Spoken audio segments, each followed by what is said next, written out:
Bonjour à tous, du coup je m'appelle Marie, c'est la toute première vidéo de ma chaîne puisque je voulais vraiment échanger avec vous sur mon parcours concernant l'alopécie androgénétique qui est une maladie qui touche de plus en plus de femmes et vous expliquer un petit peu comment j'en suis arrivée à me raser la tête. Je sais que c'est pas tout le monde qui est prêt à passer le pas, mais il faut savoir que j'ai essayé pas mal de choses avant d'en arriver là. De base, je suis d'origine franco-iranienne, donc comme j'étais petite, j'avais vraiment les cheveux très longs et très épais. J'adorais me coiffer, avoir différentes coupes de cheveux. Enfin, c'était un vrai bonheur. Et j'ai commencé à perdre mes cheveux à la puberté, vers 15-16 ans. Donc là, aujourd'hui, j'en ai 31. Et ça s'est jamais fait d'un coup, en fait. Tout a commencé d'abord à l'arrière de la tête. Et puis progressivement, je commençais à perdre mes cheveux. En tout cas, ils étaient de plus en plus clairsemés sur le devant. Donc, je suis allée consulter par rapport à ça des spécialistes du cheveu. J'ai fait notamment un trichogramme. En fait, on vous prélève des cheveux et on analyse au microscope ce qu'il en est. Et ils se sont aperçus que le bulbe, donc sous la peau, était bien présent, mais que le cheveu n'était pas assez fortifié, n'était pas assez fort pour pouvoir continuer à pousser par-dessus. Donc, à peine le bulbe commençait-il à se développer que le cheveu mourait dès sa naissance. Donc, suite à ça, j'ai essayé de trouver pas mal d'alternatives. Donc, j'ai essayé la poudre de cheveux avec le poudrier et j'ai également essayé la poudre de cheveux sous forme de spray en lac. Avec le poudrier, c'était pas mal, dans le sens où au niveau du rendu, c'était assez naturel. Par contre, il fallait doser puisqu'il suffisait que je mettais trop à un endroit et ça faisait une énorme plaque absolument pas naturelle de poudre de cheveux. Et le problème, c'est que voilà, s'il pleuvait, etc., j'avais toujours peur que ça dégouline un petit peu sur mon visage ou que ça ne fasse pas naturel. Et d'autre part aussi, sur les thés d'oreiller. Si j'avais une thé d'oreiller de couleur claire, clairement, c'était une catastrophe. J'étais obligée tous les soirs de bien penser à mettre une serviette sur mon oreiller. Donc ensuite, j'ai essayé, comme je le disais, la poudre de cheveux en lac. Alors là, ça tenait beaucoup plus longtemps. Ça colorait moins les oreillers. Par contre, c'était comme de la laque, donc mes cheveux étaient très durs, très secs, et je pense que je les ai pas mal abîmés comme ça. C'était en fait comme une bombe, hein, tout simplement, donc je pouvais garder la poudre de cheveux plus longtemps.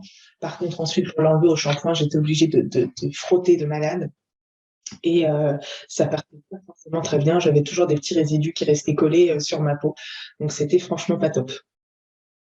À la suite de ça, forcément, je me suis renseignée pour une greffe de cheveux qui m'a été refusée parce qu'en envoyant les photos, le chirurgien m'a dit que ma zone donneuse, donc au niveau de la nuque, n'était pas assez fournie pour permettre ensuite une transplantation. Donc ça a été une déception parce que je misais vraiment dessus.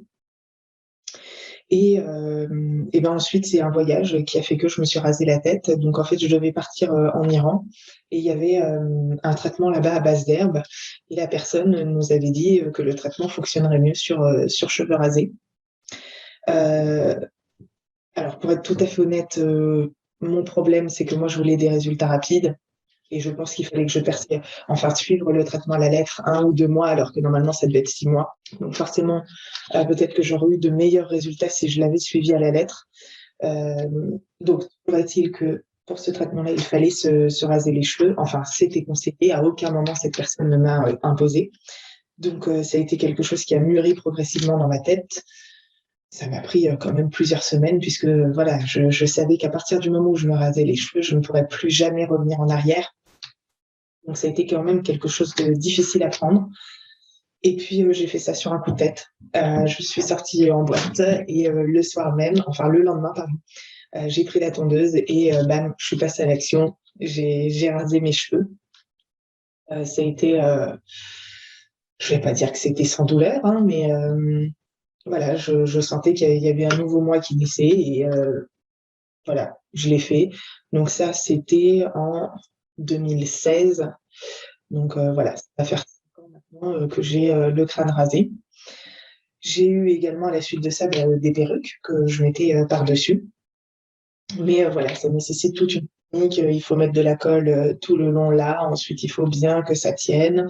Il faut vérifier que là, ça ne se décolle pas. Il faut que la raie soit quand même assez naturelle. Il faut pas que ce soit trop plaqué. Enfin, c'est quand même aussi une vraie galère. Même si j'appréciais pouvoir changer de coupe de cheveux, de couleur. Enfin, ça, c'était le côté génial. Mais au quotidien, euh, pff, et puis on a les cheveux en dessous qui transpirent. Donc, quand c'est collé, on en a pour plusieurs jours. Ça peut gratter.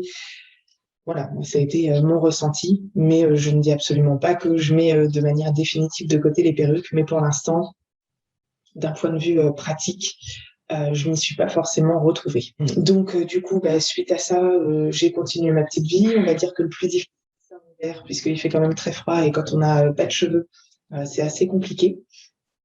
Et là, j'ai trouvé une solution dont je vous parlerai dans ma prochaine vidéo, que je vais aller faire chez une professionnelle qui est très peu utilisée. Franchement, je n'ai pas vu d'autres témoignages, en tout cas concernant des femmes qui l'ont fait sur YouTube. Donc, je vous en parlerai avec grand plaisir. Ce sera début novembre où je vous posterai donc un avant, après. Si vous avez des questions, surtout n'hésitez pas à me les poser en commentaire, j'y répondrai avec grand plaisir. Et je vous dis rendez-vous à la prochaine vidéo.